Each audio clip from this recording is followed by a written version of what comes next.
افغان ولسمشر محمد اشرف غنی په مرکز کابل کې د فتوا لپاره د ځانګړي مرکز جوړولو حکم صادر کړ. نن په خوست کې هم د حج او اوقاف ریاست مسؤلینو د ولسمشر د حکم د هرکلي ترڅنګ ویل چې د هیواد په کچه د درلفتا تر جوړېدو وروسته به د خپل سره فتواګانو مخنیوی وشي. دا یو مهم او په ځای اقدام دی چې دا به د افغانستان د ابتا مرکز د نور اسلامي نړۍ مرکزونو سره وتړي او په افغانستان کې به د فتوا ستونزه حل شوې وي، ځکه چې په افغانستان کې د فتوا په مورد د ستونزې زښتې ډېرې وي.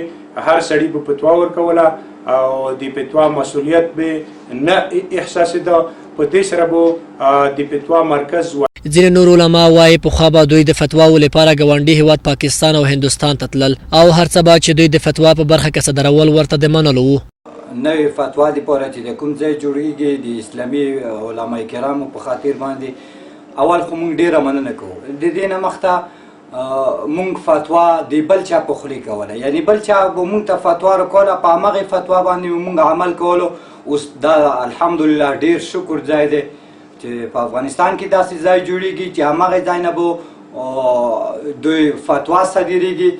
د خوست یا د افغانستان د هیواد نه علاوه بعض اکثر خلک به مجبور شول چې نور هیوادونو ته مراجعه وکړي د بعض مسایل پر ارتباط د فتوا په اړه، مثلا هندوستان، مدرسه دیوبند او یا پاکستان چې په هغې کې علمي او دیني ډېر بهترین ښکلي مرکزونه دي.